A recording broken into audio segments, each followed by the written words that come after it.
দর্শক, আপনাদের প্রিয় অনুষ্ঠান জীবনের গল্প নিয়ে হাজির হয়েছি। আমাদের ক্যামেরার সামনে আছে এক অসহায় মেয়ে, তার মুখ থেকেই তার জীবনের গল্প শুনতে চাই।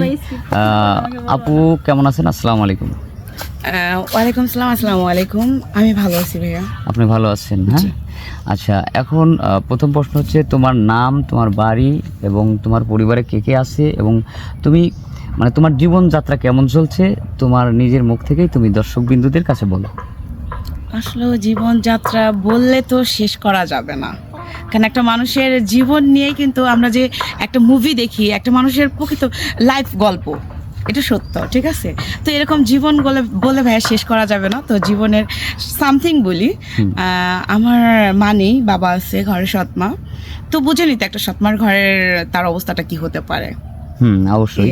তো মানে তোমার আশা এবং স্বপ্ন, মানে ছোটোখাটো মানুষের ভিতরে কিন্তু স্বপ্ন থাকে, যতই সে কষ্টে থাকুক তারপরেও কিন্তু একটা স্বপ্ন থাকে যে তুমি কেমন ছেলে, তোমার জন্য পারফেক্ট, আর তুমি মানে বিয়ে করে তোমার কোন জায়গায় বা কোন রাষ্ট্রে যাওয়ার ইচ্ছা বা স্বপ্ন, মানে অল্প সংক্ষিপ্তভাবে তুমি বলো।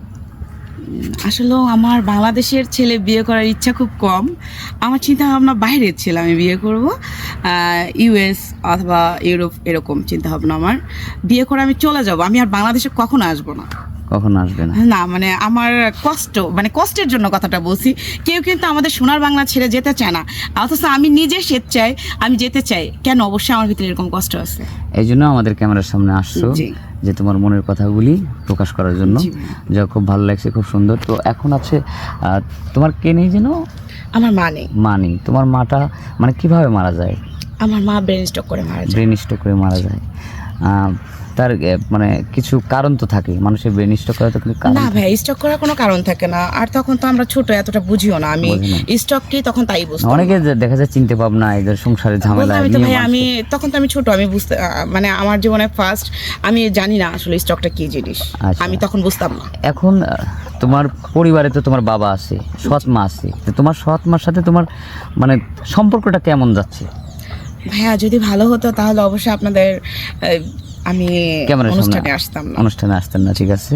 অবশ্যই কষ্ট বিধায় এখানে আসা হয়েছে। তো বিয়ে শাদী মানে এখন বয়স কত, বর্তমান বয়স কত? 25 বছর। এখনো কেউ বিয়ে শাদী হয়নি না? ভাই বিয়ে শাদী হলে কি আমি আপনাদের ক্যামেরার সামনে আসতাম? আচ্ছা, কেন মানে তোমার বাবা কেন মানে 25 বছর বয়স হওয়ার পরও বিয়ে দিচ্ছে না, এর কারণ কি? আমি আমার বাবার কাছে থাকি না, কারণ আমার সৎ মা আমার বাবার সাথে হ্যাসাল করে। তো আমি আমার ভাইয়ের সাথে থাকি, ভাইয়ের ফ্যামিলিতে থাকি।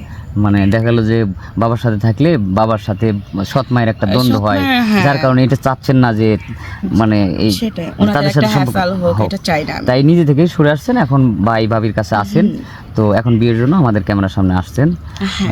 তো ঠিক আছে, শুনলাম। সুপ্রিয় দর্শক, আসলে আমার ভাইয়ের ওরকম সামর্থ্য নাই যে আমাকে 2, 4, 5, 10 লাখ টাকা খরচ করে বিয়ে দিবে। হ্যাঁ, আসলে ওরকম সামর্থ্য না। এই জন্য আশা যে যদি কোনো সহৃদয়বান ব্যক্তি হয়ে থাকে, দেশ বা প্রবাসে যাই হোক না কেন, আমার দেশে বিয়ে করার ইচ্ছে না, আমি অবশ্যই প্রবাসী বিয়ে করব, কারণ আমার প্রবাসী খুব পছন্দ। কারণ প্রবাসী আমাদের দেশের জন্য অনেক খাটে ভাইয়া, প্রবাসে সেটেল হতে চান। এই জন্য আশা যে যদি কোনো প্রবাসী ভাই যদি তোমাকে মানে নিয়ে যায় বিয়ে শাদী করে, অন্তত তুমি মানে নিজেকে ধন্য মনে করতে। হ্যাঁ, অবশ্যই আমি ধন্য মনে করব, বাট ইউএস হতে হবে। আমার চিন্তা ভাবনা আমেরিকা অথবা ইটালি, এই ধরনের আমার খুব পছন্দ। আচ্ছা, তাহলে এখন তোমার সাথে যোগাযোগ করার জন্য মানে কিভাবে তারা যোগাযোগ করবে? এটা আপনাদের সাথে যোগাযোগ করলে আমাদেরকে পাবে। তোমার কোনো ফোন নাম্বার নেই? না, আমার একটা ফোন ছিল, চুরি হয়ে গেছে ভাইয়া, দুঃখের বিষয়। আচ্ছা, সুপ্রিয় দর্শক, আমরা স্কিপ আর বাড়াবো না। মেয়ের সংক্ষিপ্ত কিছু জীবন কাহিনী শুনলেন, তার আশা বা স্বপ্ন। তো মেয়েটার কোনো ফোন নাম্বার নাই। যদি এই মেয়েটাকে কেউ বিয়ে করতে চান, নিয়ে প্রবাসী নিয়ে তাকে সেটেল করতে চান, তাহলে আমাদের স্ক্রিনে আমাদের নম্বর দেওয়া থাকবে, হোয়াটসঅ্যাপ ইমো আছে, কেউ অযথা ফোন কল দিবেন না। আর সেই সাথে সবারই শুভকামনা করি, তার সাথে আমার মুন্নিয়াপারও শুভকামনা করি, তার স্বপ্নের জন্য পূরণ হন। ভালো থাকবেন, সুস্থ থাকবেন, আল্লাহ হাফিজ।